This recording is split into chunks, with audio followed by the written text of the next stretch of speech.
नमस्ते class, welcome back. Topic is investment या कि निवेश। ठीक है, अब इस टॉपिक की मैं पहले को पढ़ाने से पहले इसकी खूबसूरती अगर मैं आपको बता दूं तो उसकी खूबसूरती ये है सर कि जब आप नेशनल इनकम सीख रहे होते हैं मतलब तो नेशनल इनकम के प्रैक्टिकल भी सीखने होंगे क्योंकि प्रैक्टिकल एग्जाम में आते हैं। अब आप चाहे हिंदी बोर्ड से चाहे इंग्लिश बोर्ड से, उन दोनों में ही हमें यहाँ पे इनके प्रैक्टिकल्स सीखने होते हैं। तो सर आपको प्रैक्टिकल सीखने से पहले उनकी उन बारीकियों पे काम करना पड़ेगा, उन बेसिक फॉर्मूलाज पे जाना पड़ेगा जिनके बिना आप एक प्रैक्टिकल क्वेश्चन नहीं लगा सकते। और उसमें सबसे पहले जो है वो हमारा क्या है, टॉपिक है इन्वेस्टमेंट, मतलब कि निवेश। शुरुआत इसकी डेफिनेशन से करते हैं। डेफिनेशन के बाद इस पे एक एग्जाम्पल पिक करेंगे और फिर हम यहाँ पे बात करेंगे। अब आप समझो इसमें मतलब क्या है कि इसकी डेफिनेशन क्या कहती है। सर इसकी डेफिनेशन कहती है refers to the addition. Addition का मतलब जोड़ने से होता है। To the capital stock of an economy. Sir ये कैपिटल स्टॉक क्या बोल दिया, एक बार हिंदी में पढ़ के देखते हैं। पूंजी निर्माण, मतलब निवेश की ही वो बात कर रहा है कि निवेश क्या होता है कि आप प्रति वर्ष पूंजीगत वस्तुओं के स्टॉक में वृद्धि रहती है, या फिर आप इसकी जगह लिख सकते हैं वृद्धि करते हैं। इन शॉर्ट कि आप पूंजीगत वस्तुओं के स्टॉक में वृद्धि करते हैं। मतलब बताओ सर, मतलब डेफिनेशन तो हमें भी आती है पढ़नी। ठीक है, तो देखो आपके पास जब आप बिजनेस कर रहे होते हो तो आपके पास आपकी कुछ संपत्ति होती है, कुछ फिक्स्ड एसेट्स होती हैं, जैसे कि मशीनें हैं, बिल्डिंग है, फर्नीचर है, कोई भी इक्विपमेंट इत्यादि है। ठीक है, तो ये सारी आपके फिक्स्ड एसेट्स हैं। अगर आपने एक और एसेट्स खरीद ली, एक और एसेट्स खरीद लो, तो आपकी जो फिक्स्ड एसेट्स हैं उनमें वृद्धि हुई। मेरे भाई उसी वृद्धि को इन्वेस्टमेंट कहते हैं। पढ़ लो डेफिनेशन, अब आप पढ़ लो चाहे। ठीक है, मतलब नाम जो कैपिटल स्टॉक बोल दिया गया तो कैपिटल स्टॉक उसी के लिए बोला गया है। किसके लिए बोला गया है? कैपिटल स्टॉक बोला गया है हमारी उसी इन्वेस्टमेंट के लिए, उसी एसेट्स के लिए जो हम बिजनेस में एक और खरीद के ला रहे हैं ताकि हम अपने बिजनेस को बढ़ा सकें। ठीक है भाई, ये इसकी एक बहुत बेसिक सी डेफिनेशन है। ठीक है, अब मान के चलो कि सर हमने क्या खरीदवाओगे हम भाई, हमने कहा आप एक मशीन खरीदो, इसकी कीमत है मार्केट में 10 लाख रुपए। आपने एक मशीन खरीद ली, आपने उसमें 10 लाख रुपए इन्वेस्ट कर दिए, निवेश कर दिए। लोग हमारे घर वालों के हिसाब से आपने उसमें पैसे फूंक दिए कि 10 लाख रुपए फूके बैठा है, फूंक दिए जी। कमाना भी है, देखो कैसे कमाएंगे। अब बात आती है ग्रॉस इन्वेस्टमेंट, नेट इन्वेस्टमेंट की, या फिर सकल से शुद्ध तक की तरफ जाने के लिए। अब आप समझना इस बात को, पहले मैं इसकी डेफिनेशंस बाद में पढ़ूंगा, पहले मैं आपको ना इसका एक मतलब बताता हूँ। आपने जो 10 लाख की मशीन खरीदी, आप उसको एक साल इस्तेमाल कर लो। जनरली कितना इस्तेमाल करोगे आप उसको? ये हमारे घरों की गायें हैं तो प्लीज़ बैकग्राउंड पे ना जाएं। ठीक है, तो यहाँ फोकस करते हैं, ये मोस्ट इंपॉर्टेंट है शायद अभी तो हमारे लिए। ठीक है, आपने जो 10 लाख की मशीन खरीदी, उस 10 लाख की मशीन को आपने एक साल इस्तेमाल करा। ठीक है, तो जब आप उसे एक साल इस्तेमाल कर लेंगे तो एक साल के बाद उस पर डेप्रिसिएशन लगेगा। अभी इसके ऊपर भी बहुत बढ़िया बात है कि डेप्रिसिएशन क्या होता है, क्यों लगता है, कब लगता है, कितना लगता है, सब पे बात होगी। मतलब इसके ऊपर इसके जस्ट बाद वाली जो वीडियो है, इसके जस्ट बाद वाला जो लेक्चर है, इट्स ऑल अबाउट डेप्रिसिएशन। ठीक है, तो यहाँ जो भी चीजें उनके बारे में ना बहुत तगड़े तरीके से जाना। फिलहाल अभी हम ग्रॉस एंड नेट की बात करते हैं, तो मैं अभी अपने मुद्दे पे आता हूँ कि हमने एक मशीन खरीदी जिसकी कीमत 10 लाख रुपए, और हमने उसको एक साल इस्तेमाल करा और उसमें मान के चलो कि हमने 20% का डेप लगा दिया। कितने का डेप लगा दिया? 20% का डेप लगा दिया। तो मेरे भाई 10 लाख का 20% होता है कितना? 2 लाख रुपए। तो एक साल के बाद उस मशीन की कीमत कितनी रह जाती है मार्केट के अंदर? 8 लाख रुपए। इतना बहुत है समझाने के लिए। तो आपके जो 10 लाख रुपए आपने इन्वेस्ट करे, आप उसको ग्रॉस इन्वेस्टमेंट भी कह सकते हो। ठीक है, और एक साल के बाद जब आप उस 10 लाख में से 2 लाख रुपए का डेप्रिसिएशन घटा दोगे, तब आपको मिले 8 लाख। वो 8 लाख आपका कहलाता है नेट इन्वेस्टमेंट। मतलब सीधी सी बात है कि ग्रॉस इन्वेस्टमेंट के अंदर आपका डेप्रिसिएशन जुड़ा होता है और नेट इन्वेस्टमेंट के अंदर डेप्रिसिएशन नहीं होता। वो नीट एंड क्लीन होता है, एकदम साफ सुथरा होता है। ठीक है, अब इसी चीज को आप ग्रॉस से शकल की तरफ देख सकते हो, नेट को शुद्ध की तरफ देख सकते हो। समझा मैंने इसको दिया है, बहुत सही। कोई अपना काम कर रहा है। अब इसकी डेफिनेशन में बात करते हैं, तो सबसे पहले देखो, is addition to the stock of capital. ये वही बात है जो भी हमने पढ़ी, before making allowance for depreciation, मतलब डेप्रिसिएशन देने से पहले।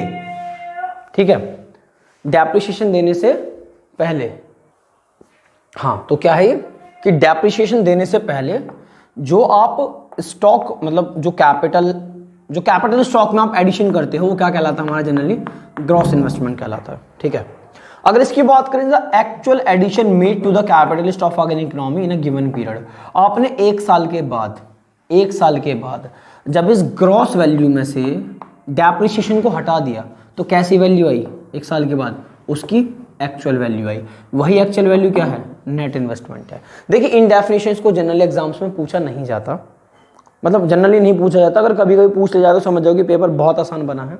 ठीक है, यहाँ पे हमने ग्रॉस इन्वेस्टमेंट की इंग्लिश में एक और डेफिनेशन लिख रखी है, फिर हम हिंदी की तरफ बात करेंगे कि is the expenditure on purchase of fixed assets, आपने फिक्स्ड एसेट्स खरीदी और उस पर पैसा खर्च कर दिया, and unsold stock during the accounting year, आपने एक साल के अंदर जिन फिक्स्ड एसेट्स को खरीदने में पैसा खर्च करा, आपने 10 लाख रुपए की मशीन खरीदी, it's all about fixed assets. ठीक है, या फिर कई बार ऐसा भी होता है कि आपने कोई सामान बेचने के लिए खरीदा और वो साल के आखिरी तक ना बिके, तो जो बिना मतलब जो ऐसा सामान जो बिका नहीं है वो भी किस में काम आता है, इन्वेस्टमेंट में काम आता है। ये वाली बात हमने बता दी थी, तो इसके लिए हमने एक शब्द इस्तेमाल किया था, अगर आपने पुरानी वीडियोस देखी होंगी मेरे भाई, चेंज इन स्टॉक।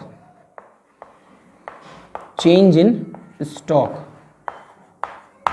जो सामान आपने बेचने के लिए खरीदा वो इंटरमीडिएट होता है, रीसेल पर्पस के लिए होता है, लेकिन अगर वही सामान बिना बिके रह जाए तो किस में आ जाता है, वो फाइनल गुड्स में आ जाता है, it's the part of investment.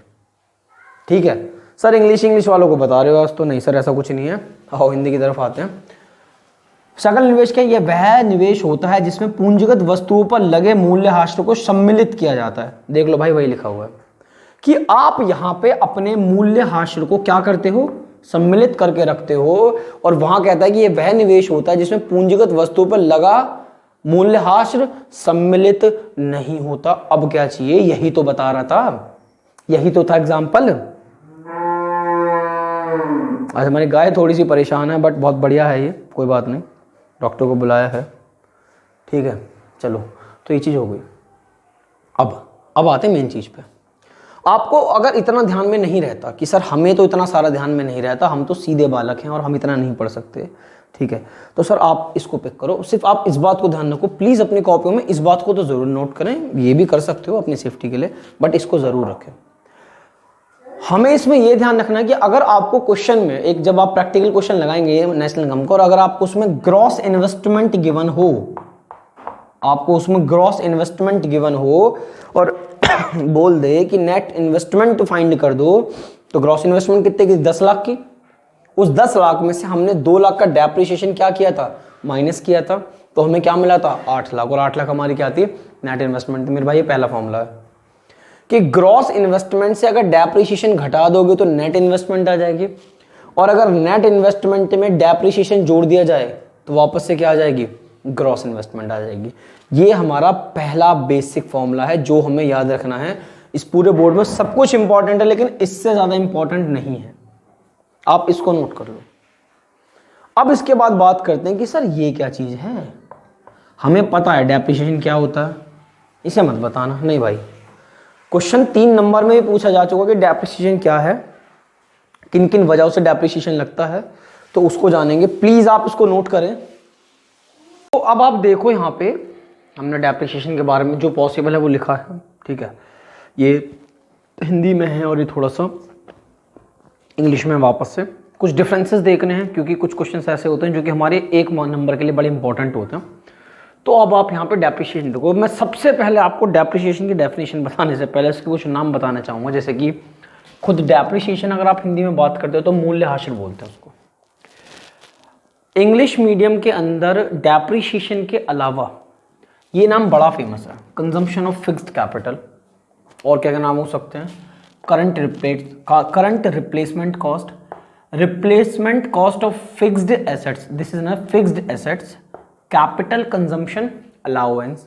अगर आप इसी को हिंदी में बात करते हैं तो हम अपना कंजम्पशन ऑफ फिक्स्ड कैपिटल को कहते हैं अचल पूंजी की खपत, ठीक है।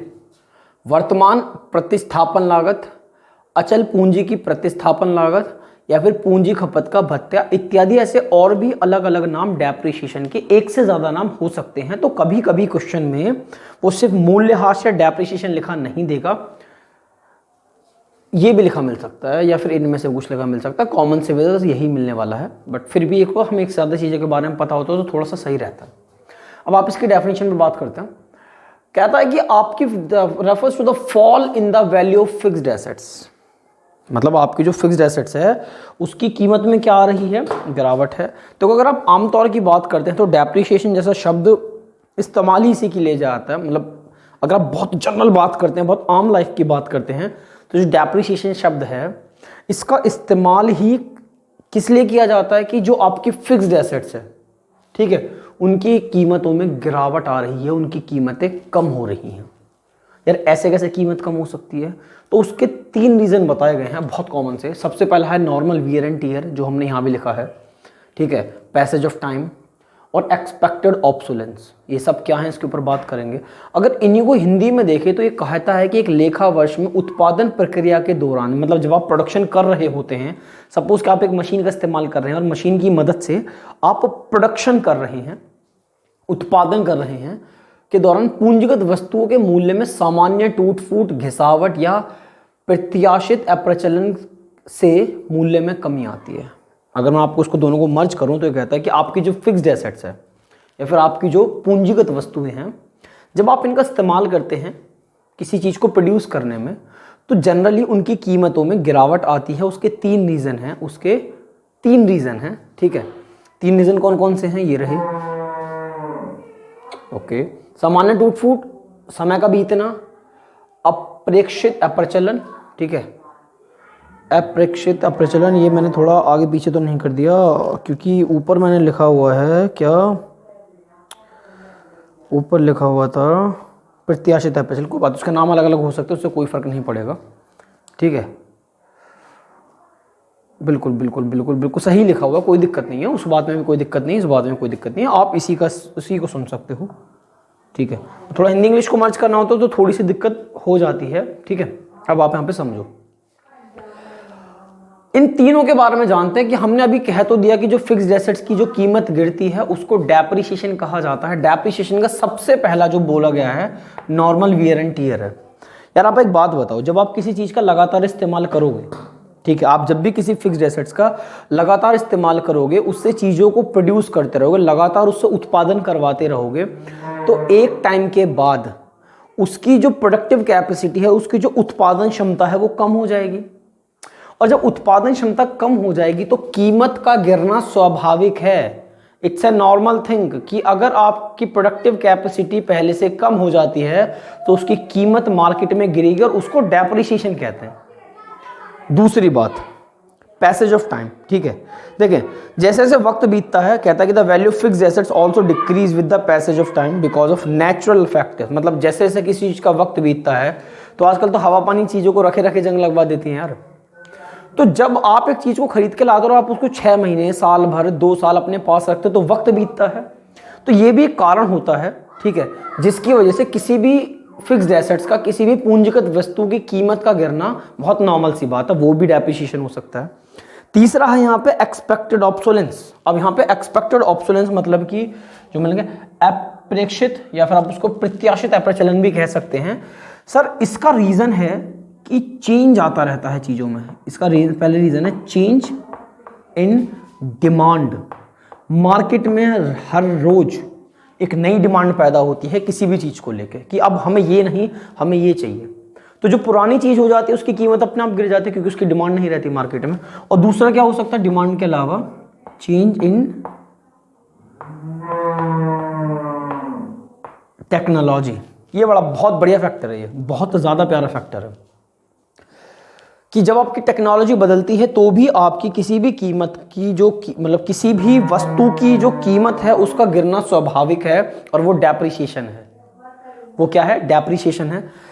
एक्सपेक्टेड ऑब्सोलेंस जैसे अपेक्षित या फिर जो प्रत्याशित अप्रचलन है, अरे आज हमारी गाय बड़े परेशान कर रही है यार हमें तो, ठीक है। तो ये जो एक्सपेक्टेड ऑब्सोलेंस है ये डेप्रिसिएशन का ही एक हिस्सा है, तो इसको भी एक नंबर के तौर पे इस्तेमाल किया जाता है क्योंकि उसके बाद जब आप इस एक्सपेक्टेड ऑब्सोलेंस को अनएक्सपेक्टेड ऑब्सोलेंस के साथ लड़ाई करवा के देखते हो तो एक्सपेक्टेड ऑब्सोलेंस जैसा शब्द इस्तेमाल होता है आपके डेप्रिसिएशन के लिए।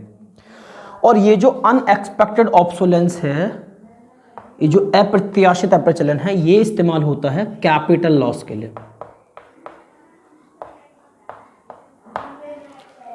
जो पूंजीगत नुकसान होता है उसके लिए। मैं आपको एक एग्जांपल देना चाहता हूं। हमने कहा कि जब आप क्या कहते हैं किसी चीज़ का लगातार इस्तेमाल करते हैं, नॉर्मल वियर एंड टियर है, मतलब सामान्य टूट फुट होती रहती है। जब आप लगातार इस्तेमाल करते हैं तो टूट फुट होना स्वाभाविक है। उसकी जो प्रोडक्टिव कैपेसिटी, उत्पादन क्षमता है वो भी कम हो जाएगी, इस वजह से डैप लगता है। ठीक है, वक्त बीतता है तो भी डैप लगता है। और जब डिमांड बदलती है किसी चीज़ की तो पुरानी चीज़ों की कीमत नहीं रहती, नई चीज़ की डिमांड हो जाती है, उसकी कीमत हो जाती है। और टेक्नोलॉजी वगैरह में अगर बदलाव आता है तो पुरानी जो ओल्ड टेक्नोलॉजी है उसमें कोई भी बिलीव नहीं करेगा, उसके हिसाब से वो नए में करेगा, इसीलिए भी डैप लगता है। अब ये बात हमें पता होती है, इसीलिए उसके लिए शब्द इस्तेमाल होता है जनरली एक्सपेक्टेड ऑब्सोलेंस। अनएक्सपेक्टेड में क्या होता है, जो बात हमें पता ही नहीं है। आप मशीन लाए, मशीन चलते चलते उसका कोई पुर्जा टूट जाए, हो सकता है, ये पॉसिबल है कि चलते चलते अगर उसका कोई पुर्जा टूट जाए तो ये एक ऐसा नुकसान है। जैसे मान के चलो ये अपना बड़ा दुख था जब मेरी जिंदगी में पहली बार मैंने एक फ़ोन खरीदा था अपने दोस्त की मदद से। ठीक है, तो हम खरीद के लाए, नया नया फ़ोन होता है एकदम ये वाला होता है ना, एकदम थूक मार मार के एकदम साफ करके रखना, टेम्पर चढ़वाया, सब कुछ करवा लिया। पर भाई इतनी सी ऊंचाई से गिरा था, देखो इतनी सी ऊंचाई से गिरा था, उसमें मतलब मेरे हाथ से छूट के ऐसे ज़मीन पे उसका टेम्पर फूट गया। मैंने बड़ा बका उसे, मैं गया बता टेम्पर फोड़ दिया। देखा, ये भी साथ दे रही है कि टेम्पर फूट गया। असल में टेम्पर नहीं फूटा, डिस्प्ले फूट गई, टेम्पर पे खरोंच नहीं आई। ऐसा नसीब था पहले फ़ोन का, तीसरे दिन डिस्प्ले फूट गई थी। तो इस चीज़ के लिए मैं कहीं तक भी तैयार नहीं था, बिल्कुल भी तैयार नहीं था, ध्यान रखना। ठीक है, तो कैपिटल लॉस क्या होता है हमारा, अनएक्सपेक्टेड होता है, अप्रत्याशित होता है। ये कैपिटल लॉस देखो, जब फोन को अगर मैं 2 साल इस्तेमाल कर लेता हूं तब उसकी कीमत गिरती है तो समझ में आता है कि डेप्रिसिएशन लगा होगा, लेकिन तीसरे दिन ही डिस्प्ले फूटने के बाद उसकी कीमत गई। ये है कैपिटल लॉस। ठीक है, ये क्या है, कैपिटल लॉस है। सर कैपिटल लॉस के लिए क्या होगा, सर आप कैपिटल लॉस के लिए इंश्योरेंस करवा सकते हो, सबसे बढ़िया चीज़ है। अगर आप अनएक्सपेक्टेड ऑब्सोलेंस की बात करते हैं, अप्रत्याशित अप्रचलन की बात करते हैं, तो आप इंश्योरेंस करवा लो, आपका नुकसान कम हो जाएगा या फिर बिल्कुल भी नहीं होने का, अगर आप जिस हिसाब से इंश्योरेंस लेते हैं। डेप्रिसिएशन के लिए आपको सिखाया गया होगा कि आप प्रोविजन वगैरह बनवा लेते हो, कि डेप्रिसिएशन के लिए प्रोविजन बन जाता है कि भाई वहां इंश्योरेंस तो नहीं होता लेकिन आप डेप्रिसिएशन के लिए क्या बनवा सकते हो, प्रोविजन बनवा सकते हो, और कैपिटल लॉस के लिए आप इंश्योरेंस करवा सकते हो। एक बात इसमें और थोड़ा सा जानना चाहेंगे इन दोनों के लिए। ठीक है, अभी हमने इसमें क्या करा, देखिए इसका नेचर क्या है, ये change in demand and change in technology. इसका क्या है कि कैपिटल लॉस के लिए होता है। ऐसा कैपिटल लॉस किस लिए होता है, ध्यान रखना, जो नेचुरल डिजास्टर्स हो सकती हैं, ठीक है, जो नेचुरल डिजास्टर हो सकती हैं, जैसे कि अर्थक्वेक की वजह से आ जाए, ठीक है, कोई चुरा के ले जाए, एक्सीडेंट हो जाए, कोई भी रीजन हो सकता है। तो एक्सपेक्टेड ऑब्सोलेंस और अनएक्सपेक्टेड ऑब्सोलेंस में अगर आपको डिफरेंस करना है तो ये इसकी डेफिनेशन में चेंज इन डिमांड में चेंज इन टेक्नोलॉजी आता है। यहाँ पे आता है नेचुरल क्लाइमेट्स, अर्थक्वेक आया, मशीन पे को पुर्जा टूट गया, ठीक है, बाढ़ में कुछ बह गया, चुर गया, कोई भी ऐसा नुकसान जिसके लिए हम तैयार अभी तक नहीं थे। ठीक है, उसके बाद हम बात करते हैं कि एक्सपेक्टेड ऑब्सोलेंस में गुल्लक बना लेते हैं, यहाँ पे प्रोविजन बना लेते हैं डेप्रिसिएशन के लिए, यहाँ आप इंश्योरेंस करा सकते हो। ठीक है, एक बात और है, हम जब चीज़ों को इस्तेमाल करते रहते हैं तो नॉर्मल वियर एंड टियर होता रहता है, सामान्य टूट फूट होती रहती है, लेकिन आपके बिजनेस में कोई भी बदलाव नहीं आता, मतलब आपका काम लगातार चलता रहता है। तो उसके लिए शब्द इस्तेमाल होता है बिजनेस में हैम्पर आना, मतलब ये होता है ना कि उतार चढ़ाव हो जाना। अगर मान के चलो कि आप एक मशीन लाए, उसका पुर्जा टूट जाए, मशीन काम करना बंद कर देगी, तो अनएक्सपेक्टेड ऑब्सोलेंस के टाइम पे आपका जो काम है उस पर असर आता है, वो एक होता है उसमें हैम्पर आता है, उसमें चेंज आता है, उस पर असर दिखता है कि अरे यार मशीन टूटी पड़ी, कैसे काम करोगे, लेकिन इन किसी वजह से भी आपका काम नहीं रुकने वाला। तो आप इनको इनकी डेफिनेशन से डिफरेंस कर सकते हो। ठीक है, डेफिनेशन के अलावा आप इसमें यहाँ प्रोविजन जैसे शब्द इस्तेमाल हो रहे हैं, इंश्योरेंस जैसा शब्द इस्तेमाल हो रहा है।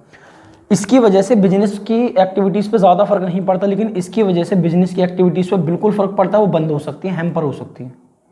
यहाँ बिजनेस में हैम्पर आता है, उतार चढ़ाव आ सकता है, यहाँ नहीं आएगा।